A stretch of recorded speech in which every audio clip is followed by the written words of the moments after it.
If you're using Shopify, you have a data feed of all your products that can get imported into Google. So it's a simple way. You don't have to create manual individual ads.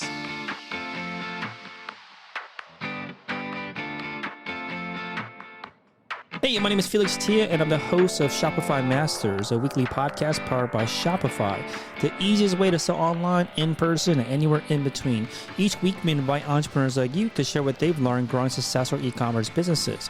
In this episode, you'll learn the foundational skills that are always relevant from business to business, how they were able to compete better by having a larger and heavier product, and why they chose to go with Google Ads instead of guest posting or SEO.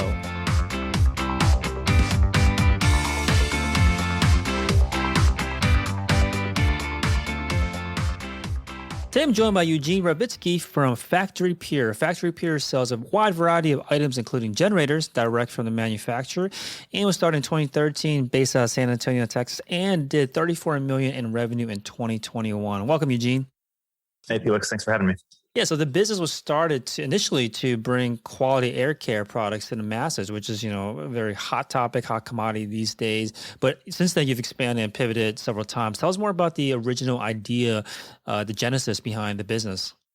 So when we started FactoryPure in 2013, we started as an air purifier company. So that's where the name FactoryPure actually originated. And the reason that we got into air purifiers is it was fairly easy to get started with a dropship model. So we just had to throw up kind of a generic website.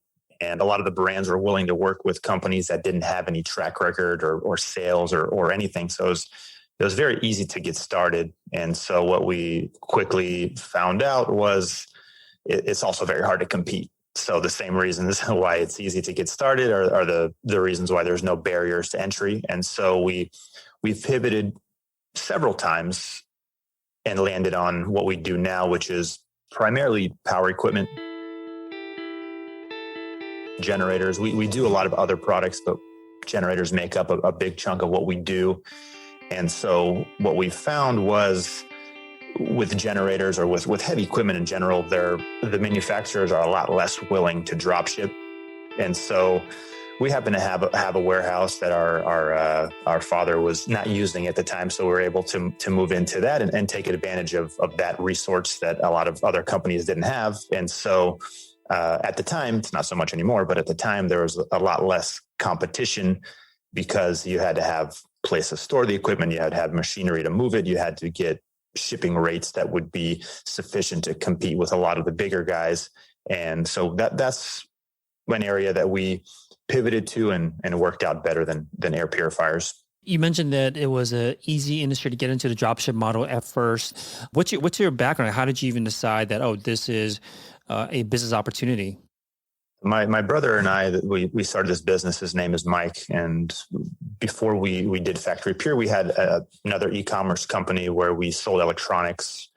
We learned a lot from e-commerce in general in the first business. So we decided, let's just stick with what we know.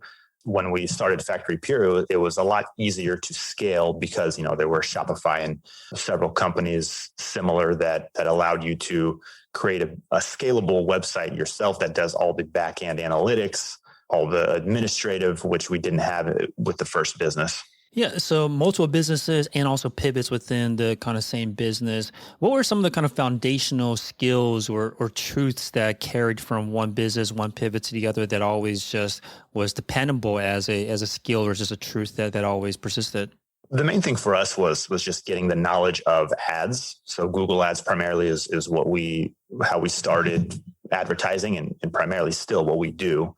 And Google Ads, it's such an animal that it's very easy to overspend and not getting anything out of it. So it was mainly kind of nurturing the tactics for Google Shopping ads, figuring out what keywords people are searching for, figuring out what keywords don't convert and removing those keywords. So that is basically identical from one e-commerce shop to the next. When you made this pivot into generators, much heavier product, what were your kind of first steps to getting started? Because it sounds like a capital intensive business to start to, like these generators, like I'm in the shipping and everything, the logistics of it all. How were you able to kind of get this off the ground?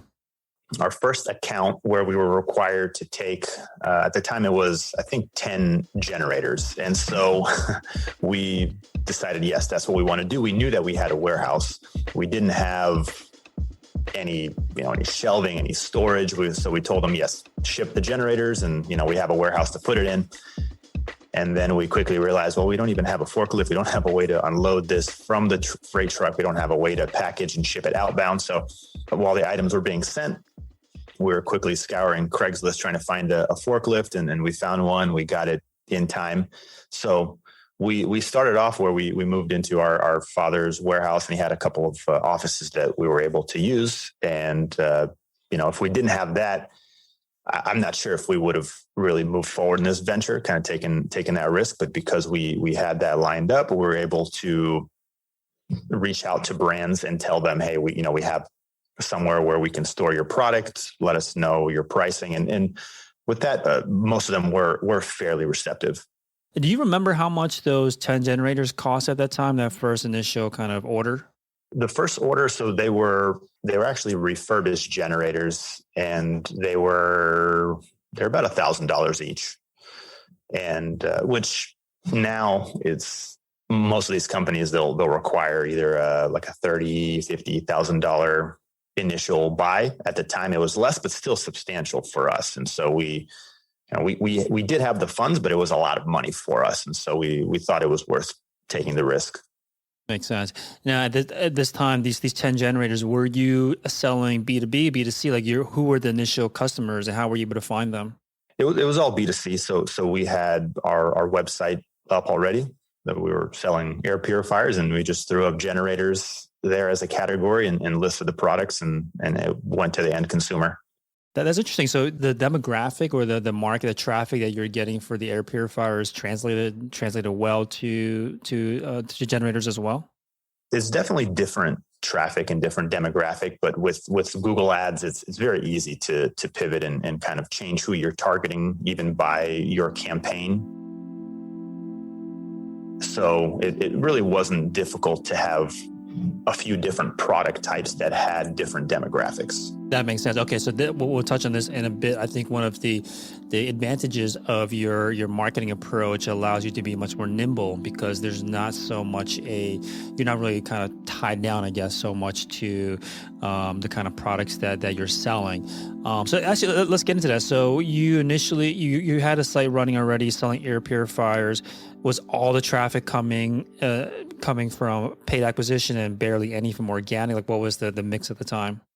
It was mostly paid ads. So we did a lot of guest posting and trying to get our natural SEO link juice up. And so we spent 6 to 8 months writing at the time, since we were doing air purifiers, we were writing articles. We would reach out to blogs on allergies and asthma. And so we were writing these guest posts for them, and then they would include our links. So we did have some organic traction, but as we scaled to other products, we decided to kind of forego that, since it was very time consuming. So we decided to forego the guest posting and the manual work and go heavier on ads. So it was a little bit of both, but much heavier on ads, especially as we added new product categories. Why do you think that didn't work as well as you would have hoped? The kind of organic, the guest posting route, was it specific to your industry? Like what was it? Do you think that kind of didn't make it work?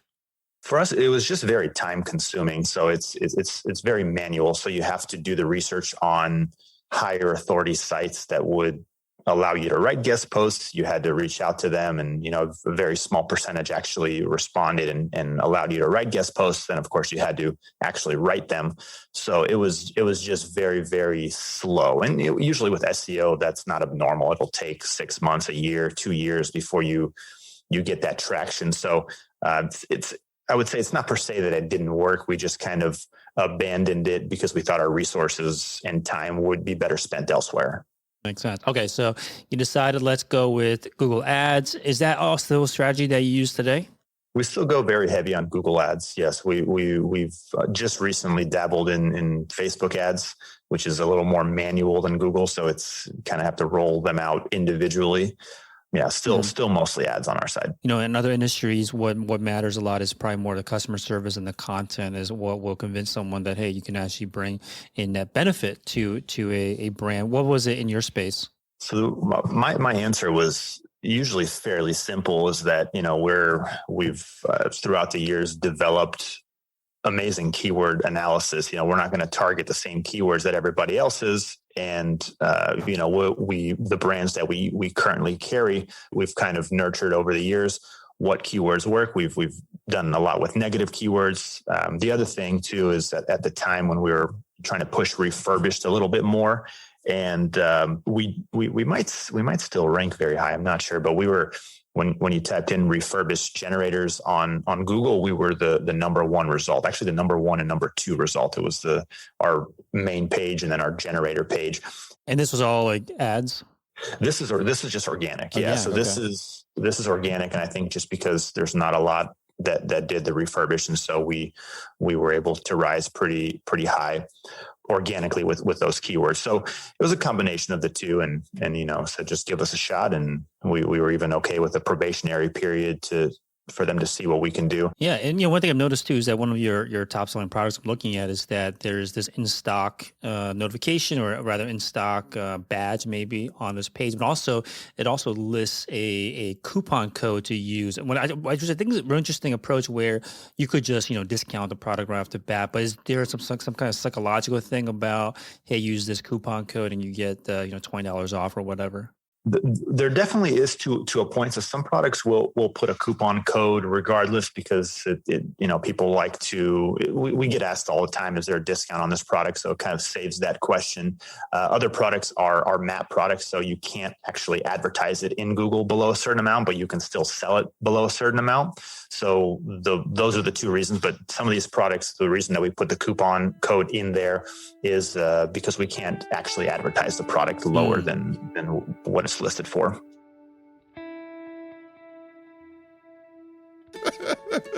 The first cup of coffee, it was awful. Meet Rod Johnson, co-founder of Black & Bold, a premium specialty coffee and tea company powered by Shopify. The journey of Black & Bold started with us opening our online Shopify store while we were burning beans in my business partner's garage. Shopify allows us to stay true to our mission by having an easily customizable and responsive site. They make it very easy for novices to try their hand in becoming entrepreneurs. Get a free 14-day trial at shopify.com/podcast. I want to pivot to the Google Ads, because I think this is a kind of the muscle, the horsepower behind the business. For someone brand new that hasn't ventured into Google Ads, like, where should they even begin? Like, what is there specific, maybe even before they decide that, is there a specific type of business or industry where this kind of approach makes more sense than others? I think anytime that you're selling a product, Google Shopping is a very easy place to start. So essentially, through Shopify, if you're using Shopify, you have a data feed of all your products that can get imported into Google. And so it's very easy. You can throw all your products into Google and start getting traction that way. So it's a simple way. You don't have to create manual individual ads like you do if you're going to do text ads. So with shopping ads, you can throw the whole data feed in there.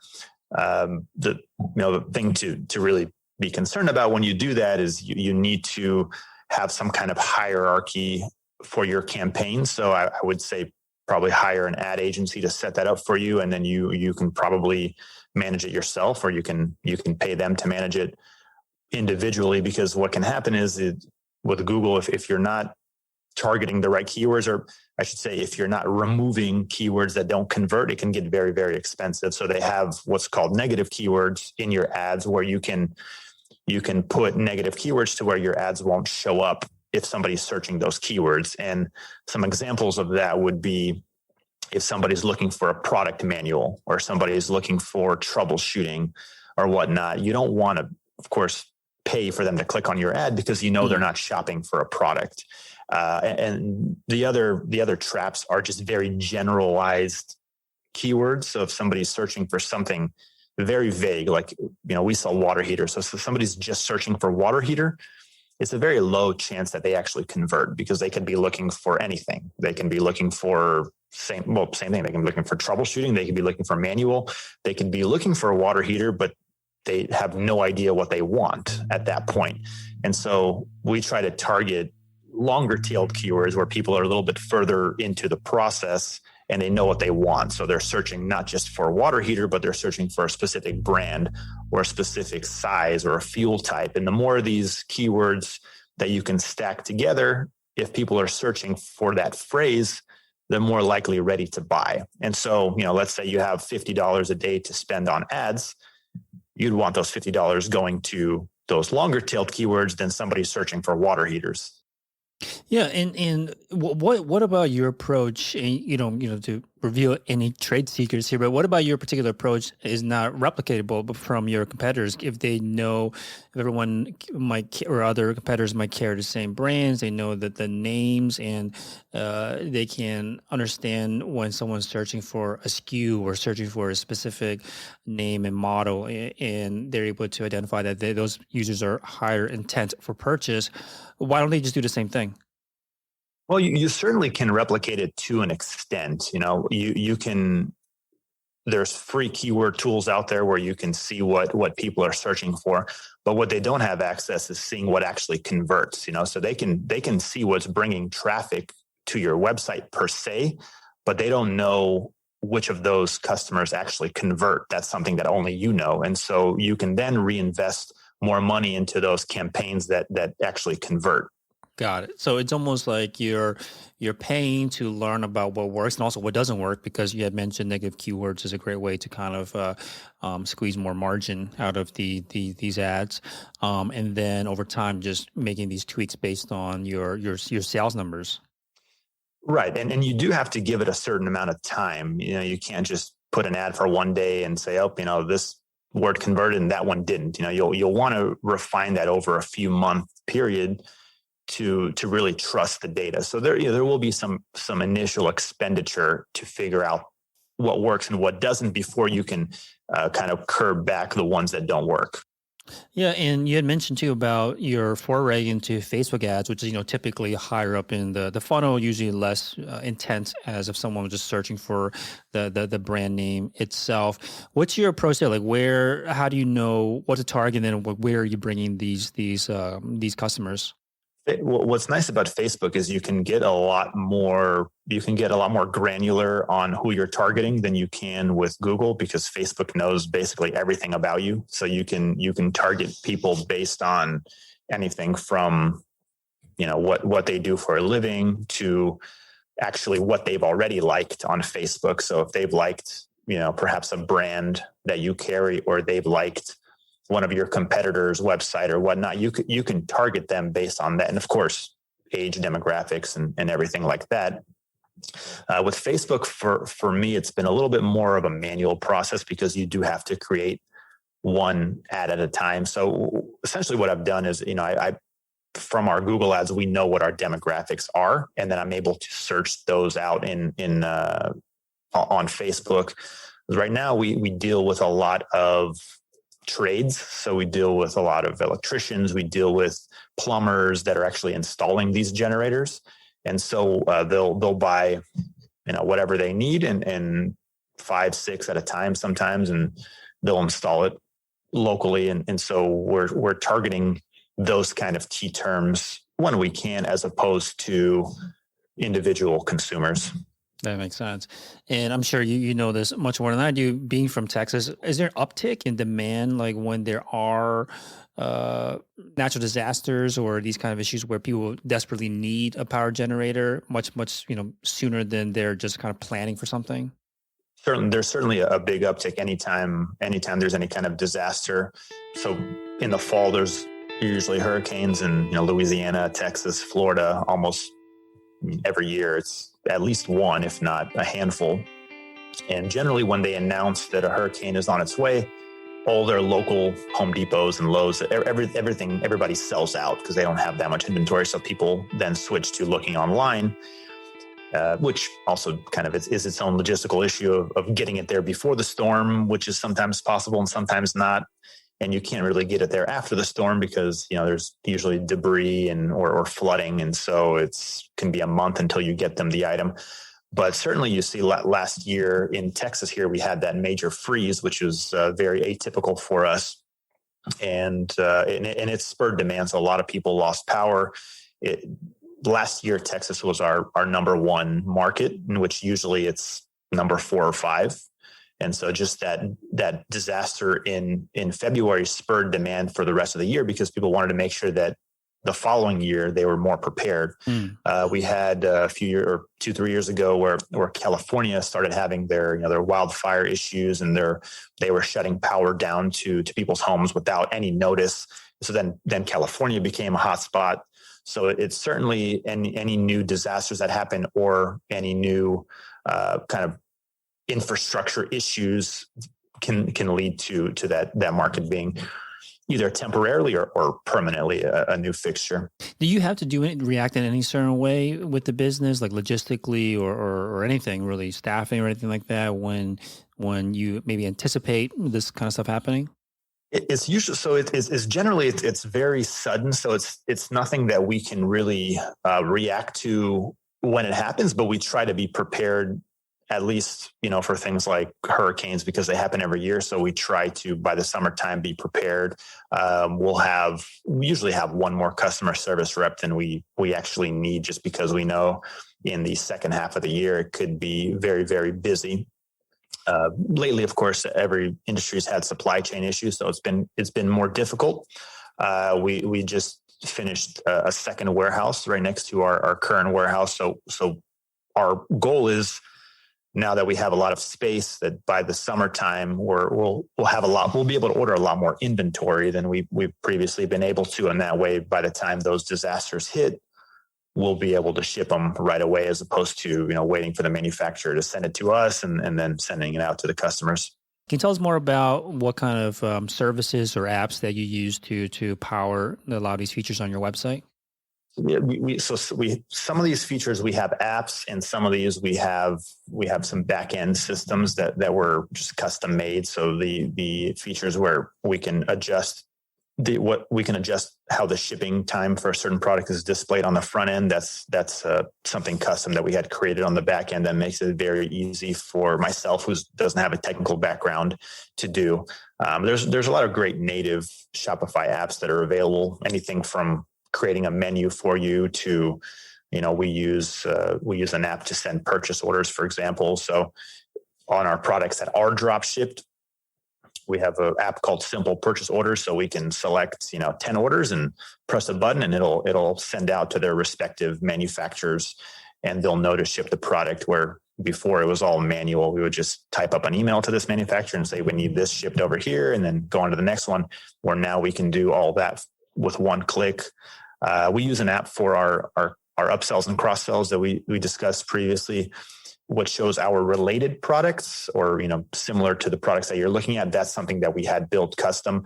Our cross sell and upsell app, it's actually called cross sell. So we use an app for that our developer adjusted, kind of customized the front end to match to our website, but on the back end, it's all the cross sell app. We use an app called Follow Up Email and Marketing. So it'll send an email to the customers after their order, maybe a month or so, and see how they're doing. We have a couple of apps that can check for fraud, which is, we're not in a very high risk industry, but we still will have some fraud, which any e-commerce business will deal with. So we have a company called No Fraud, which they check every single order, and they don't cover the chargeback if there is one, but they'll check every order and give you an assessment if they think it's legitimate or not.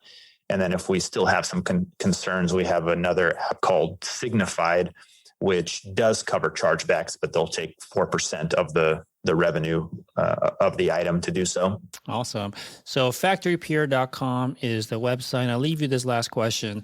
Business it sounds like it's doing great. You've been able to scale it to $34 million in revenue last year. What do you think is the next then for the business? Like, what's the next stage? We have a few things that we're working on. We're really trying to, the last couple of years, we've placed very heavy focus on our infrastructure. So we grew a lot more quickly than we were ready for. And so now we're taking the time to retroactively build systems that can scale. So we're really investing in our people and trying to keep the best people around, or we had our employee turnover at the beginning was very high, and it's not that way anymore. And we're really investing in keeping our employees happy, which then translates to keeping the customers happy.